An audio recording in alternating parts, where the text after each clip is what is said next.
Hello everyone, welcome back to our channel. In today's video, I'll show you some simple ways to fix PeaZip if it is not opening on Windows. First, make sure PeaZip is completely closed. Now right-click on the Windows taskbar and open Task Manager. In Task Manager, look for PeaZip in the list of running applications or processes.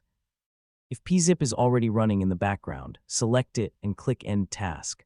After that, close Task Manager and try opening PeaZip again. If PeaZip still does not open, use Windows Search to find PeaZip. Right-click on PeaZip and select Run as Administrator. If Windows asks for permission, select Yes. Now check if PeaZip opens normally. Another simple solution is to restart your computer. After restarting Windows, try opening PeaZip again. If the problem continues, the PeaZip installation may be damaged or incomplete. In that situation, you can uninstall PeaZip and install the latest version again from the official PeaZip website. Also make sure that Windows is working normally and that you have enough free storage space. For most basic problems, closing PeaZip completely, restarting Windows, or running PeaZip as administrator can help, and that's how you can troubleshoot PeaZip when it is not opening.